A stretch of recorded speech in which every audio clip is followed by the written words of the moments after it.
igihe cose uriko urakora igikorwa mu mwanya wawe ntuza kuruha, kabiri uroroherwa.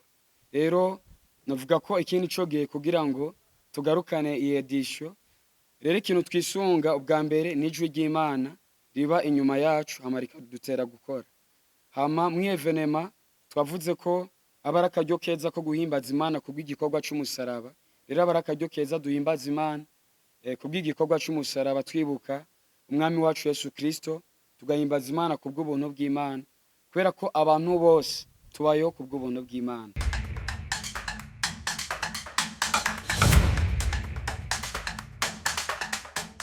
Murakoze cane, ndaramukije abariko baradukurikirana.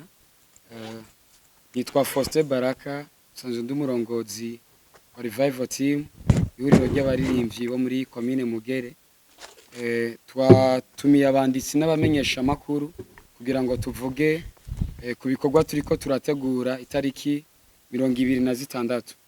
Ubuntu event ni igiteramo, ni umwanya dufata tukabana n'abakunzi bacu n'ishengero rya Kristo kugira ngo duhimbaze Imana kubw'igikorwa c'umusaraba. Hama intumbero ya kabiri y'ico giteramo aba ari akaryo keza k'amasengesho.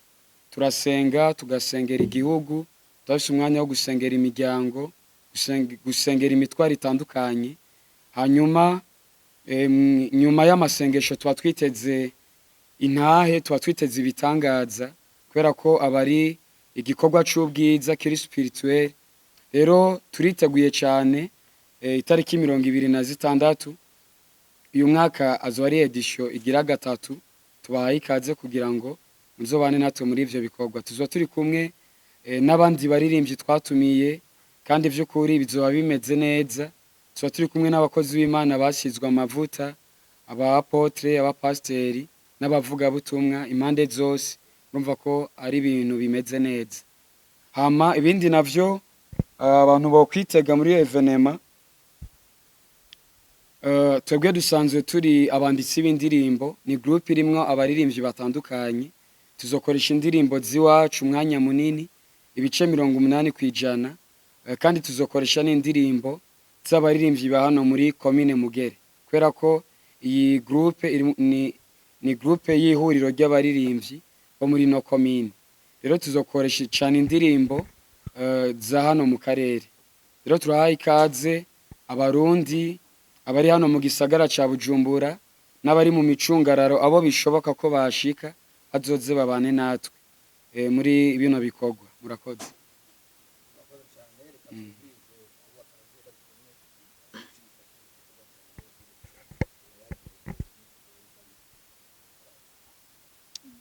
Turabashimiye kandi turabakengurukiye.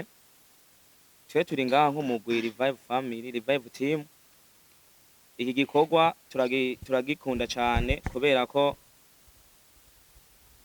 turi muri Mugere nk'abaririmbyi duhurikiye muri team kugira ngo dushigikire kino gikorwa kugira ngo kigende neza. Kandi iyi evenema izoba ari evenema idasanzwe kubera ko dushaka ko abantu bose bazoza bitabire kino gikorwa kugira ngo kigende neza. Mwarahezagiye.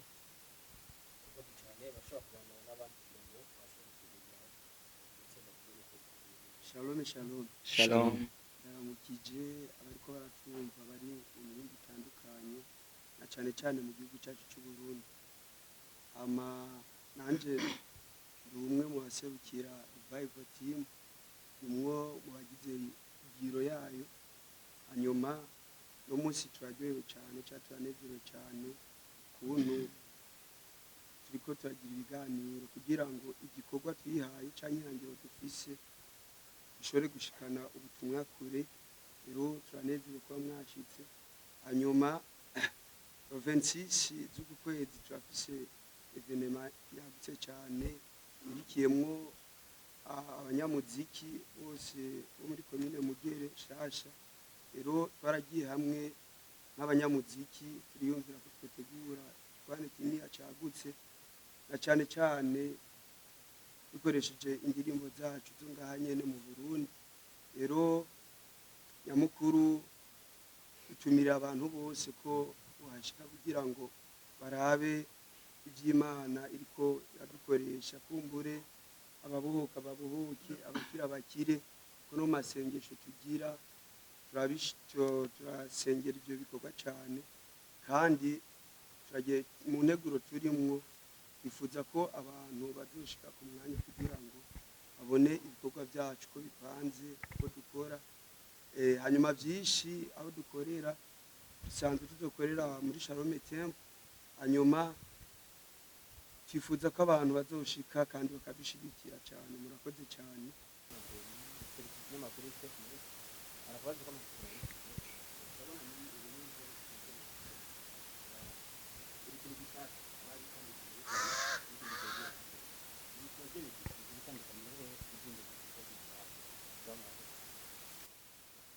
Murakoze cyane. Iyi edition y'uyu mwaka wa 2026 abantu nibitege kubona ubwiza bw'Imana gusumba ko vyari biri umwaka uheze. Twariko gukora 2023 twari kumwe n'umuririmbyi Alvera Muhimbare hamwe na groupe TSS n'abandi baririmbyi hano mu karere, hariho mugwi Joyful Worship Team, groupe Amamaza, Dani de Worship, Justin Maisha, nibo twari turi kumwe ico gihe. Cyukuri vyari bimeze neza. Rero uyu mwaka murabona ko uyu mwaka twahinduye, tuba turi kumwe n'umugwi Kingdom Fragrance hamwe na Pastor Niyukuri Esperance, tuba turi kumwe kandi Pastor Macedoine, Hamadani azoba arimwo kandi twari kumwe ubushitse, n'umuririmbyi yitwa Fernand Mukanda hamwe n'umugwi Joyful Worship Team wo muri Shalom Temple. Urumva ko rero abantu bitege kubona ubwiza bw'Imana, tuzohimbaza Imana, kandi vy'ukuri twiteze kubona ababoshwe babohoka, abagwaye bakira. Ico nico kintu ca mbere abantu bo kwitega, bitege kubona Imana. Hamica kabiri, twifuza ko umuntu wese azoba yaje muri evenema azotaha anezerewe, haba kuba ari ku myaka iri hagati imyaka 12 gushika kuri 18, kuva 18. Donc abantu bose bitege ko bazonezerwa muri evenema. Murakoze. Sinzi ko Keve Praise yomfasha kwishura kino kibazo ari cyo yakongerako, ariko abantu nibitege kubona ubwiza bw'Imana.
Murakoze.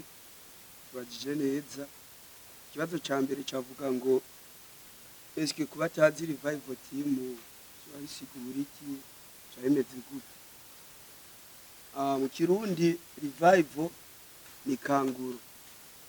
Rero nkuko twanye tubivuga, twaragiye hamwe nk'abanyamuziki nga muri komine Mugere, bimvira ko dushobora gushiraho ikanguru mu mpande zose.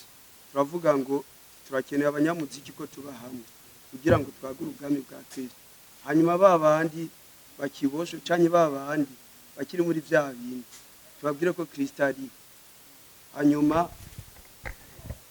nkuko mbibona ko ari kanguro, niyo mpamvu twaje hano hantu kugira ngo ukangurire abanyagihugu canke abarundi kugira ngo baze bashike muri ico kibanza ca Shalom Temple, ashobore kubona ko ikanguro rihari, bumve ibivugwa mu ikanguro, bumve indirimbo ziri mu ikanguro, kumbure benshi bafata intumbero dushike kuri Kristo byoroshe.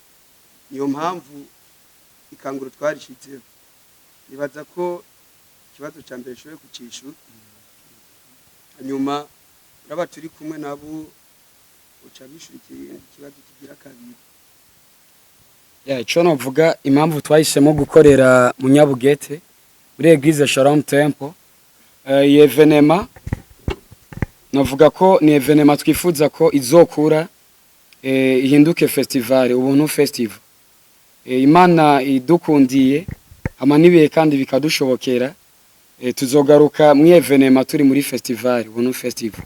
Rero Eglise Shalom Temple ni eglise yagutse, kubera ko turi muri commune Mugere, niyo eglise twabonye ko abavuye muri Nord, abavuye côté eglise, donc byoroshe ko tuwahurira twese. Hanyuma ikindi gihe twifuza ko tuzoba turi muri tere yagutse gusumba Shalom Temple. Rero turashima Imana kubwa Revera nyakubahwa Revera Pasteur Vincent Nimbona yashoboye kudushigikira muri bino bikorwa, akaturonsa ikibanza kugira ngo tuhategurire iyo evenema. N'ubushize niho twari twakoreye, ariko twifuza ko ino evenema abantu nibagumane natwe, abakunzi bacu badusengere, badufata ukuboko. Twifuza ko ikindi gihe tuza turi kuri tere yagutse.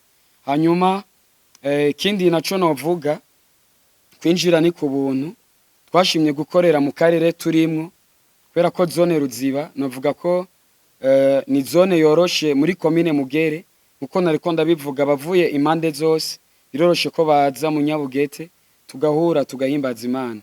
Hama ikindi mwavuze kijanye nuko dufise abatumire batandukanye. Turafise Bishop Bosco Nzisabira arongoye ishengero Beloved Church mu Burundi, niwe azoba ari umuvuga butumwa.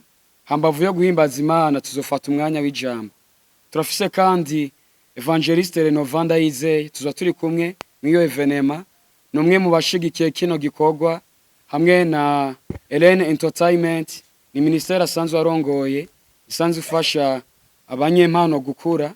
Nanje ndi umwe mu bafashwe mu bariko barafashwa niyo rebo Helen Entertainment. Rero tuba turi kumwe Evangeliste Renova n'abandi batari ko hano kuri afishe.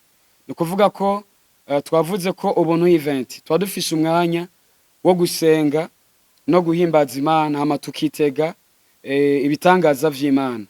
Rero abakozi b'Imana turi kumwe, abapastori bazo bari kumwe natwe, intumwa z'Imana zizoba ziri kumwe natwe, n'abavugishwa bazodufasha muri uwo mwanya w'amasengesho, kubera ko tuzosengera igihugu, dusengera imitwaro, dusengera ishengero rya Kristo, hambavu y'uwo mwanya wo guhimbaza. Murakoze. Asinzi ko twishuye neza.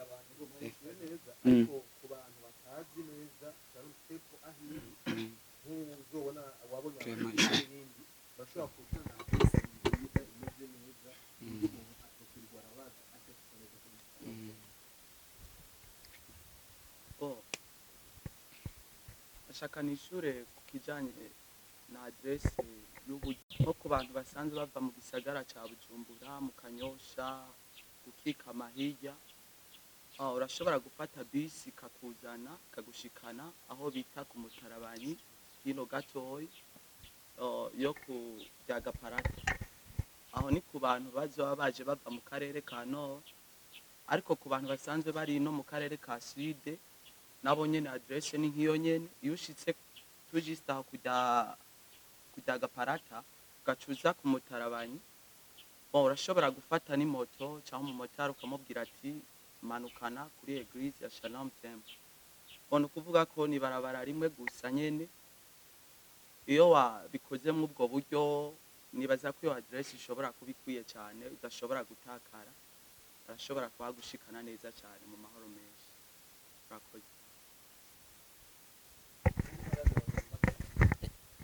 Murakoze. Ni Claude kuva kuri Vision Talk Media. Ikibazo nagomba ndababaze ni kimwe, kubera ko mwavuze ko abaririmbyi basanzwe ararabo muri Mugere, mbega muri ko muriyumvira kugira ngo mukore ubuntu event mufatira kuki kugira ngo muba mukeneye gushikahe? Kubera ko hariho ivuga butumwa usanga ari uvugira mu barabara, hari uvugira mu mu biteramo, hari uvugira ahatandukanye. Rero mwebwe muri make kugira ngo mutegure zino evenema mwisunga iki nigiki do reference kugira ngo mushobore kuba mwoshika kuco mugomba gushikako. Murakoze. Ya murakoze. Hama ikintu ca mbere iyi evenema twereka kuyikora 2023. 2024 hari ibindi bikorwa twari turimwo, 2025 hari ibindi bikorwa, tugarutse 2026. Ikintu ca mbere kino ni gikorwa cy'imwemu kimatanye n'ijwi tuba turiko turumva, kubera ko muri revival team dufite ama activité menshi dukora. Rero igihe kigeze turabakomunike n'ijuru hama tugategura ino evenema, kandi by'ukuri tugishimana muri ibi bikorwa, kubera ko igihe cyose uri kuragenda ufise ijwi riri inyuma yawe utirongoye, donc nico gihe usanga ubuje mu gihe cyawe biba bimeze neza. Hama ikintu twisunga kindi mu gutegura iyo evenema canke mu kuzana abatumire, ikindi kintu twisunga mu gutegura iyo evenema bivanye na milieu turimwo, tuba tubona ko ego narimbajije ati mwisunga iki kugira ngo mutegure ubuntu event, niyihe message n'ubuhe butumwa mugomba gushikana mu bagomba gukurikirana ivyo mwateguye? Ya murakoze cyane. Ikintu twisunga mu gutegura iyo evenema, ine edition ya gatatu, edition ya kabiri twayikoze 2023, murabona ko haciye umwaka wa 2024. Muri revival team tuba dufise ibikorwa byinshi. Rero iyo igihe kigeze twakomunike n'ijuru, hama natwebwe nyene tukabona ati harageze, kubera ko igihe cyose uriko urakora igikorwa mu mwanya wawe ntuza kuruha, kabiri uroroherwa. Rero navuga ko ikindi cyo gihe kugira ngo tugarukane iyi edition, hama kandi igihe nicashika tuzozana edition ya kane. Rero ikintu twisunga ubwa mbere n'ijwi ry'Imana riba inyuma yacu, hama rikadutera gukora. Hama mu evenema twavuze ko abaraka ryo keza ko guhimbaza Imana kubw'igikorwa cy'umusaraba, twama dukora avaye ko pakigera canke tugakora mu iyi periode nyene ya Pasika, kubera ko murabona ko ubu Pasika yabaye 5 bivanye n'integuro nyinshi zari zihari, twashimye gukora inyuma ya Pasika. Ikindi gihe dushobora gukora ava Paki. Rero abaraka ryo keza duhimbaza Imana kubw'igikorwa cy'umusaraba, twibuka umwami wacu Yesu Kristo, tugahimbaza Imana kubw'ubuntu bw'Imana, kubera ko abantu bose tubayeho kubw'ubuntu bw'Imana. Rero nta muntu ino evenema iraraba abantu bose, nta muntu yavuga ati iki gikorwa sindimwo. Urumva ko tuvuze ubuntu ni jambo ryagutse, haba ku muco w'u Burundi canke turi muri domaine y'agakiza. Tuvuze rero ubuntu ni igikorwa c'abantu bose. Rero turatumiye abantu ko tureko turabivuga bazoze babane natwe, evenema yateguye ku bwabo. Sinzi ko umwe muri twebwe yofasha kwishura kino kibazo, nibaza ko nagerageje kwishura neza. Urakoze.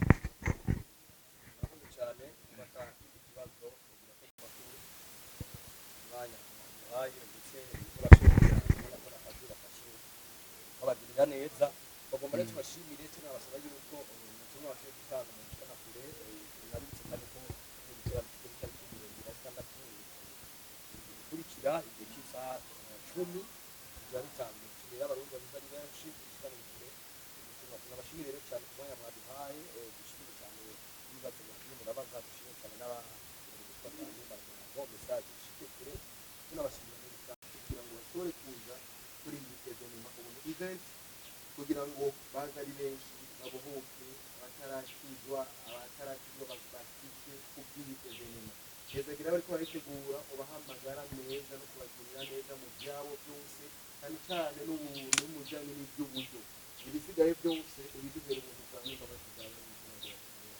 Amen.